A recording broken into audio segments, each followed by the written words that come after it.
السلام علیکم ورحمۃ اللہ وبرکاتہ۔ اعوذ باللہ من الشیطان الرجیم، بسم اللہ الرحمن الرحیم، ربی زدنی علما۔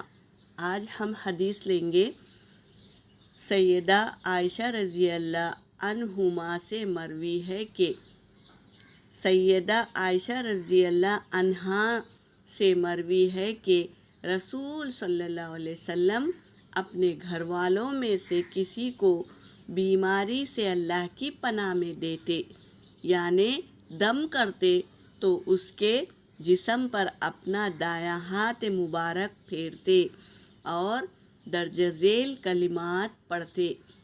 کیا ہے وہ کلمات پڑھ کر ہم بھی انشاءاللہ عمل میں لائیں گے۔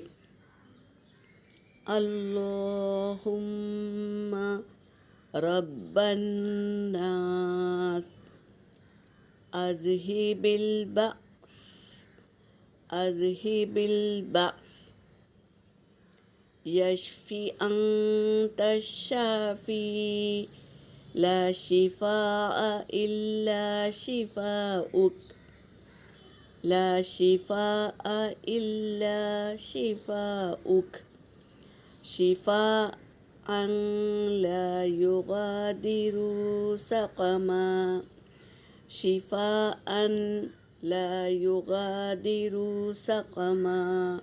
ترجمہ ہے، اے اللہ، لوگوں کے پالن ہار، تو تکلیف کو دور فرما کر شفا عطا فرما، تو ہی شفا دینے والا ہے، تیری شفا کے علاوہ کوئی شفا نہیں، تیری شفا کے علاوہ اور کوئی شفا نہیں، ایسی شفا کہ بیماری ذرا بھی باقی نہ رہ جائے، ایسی شفا دے۔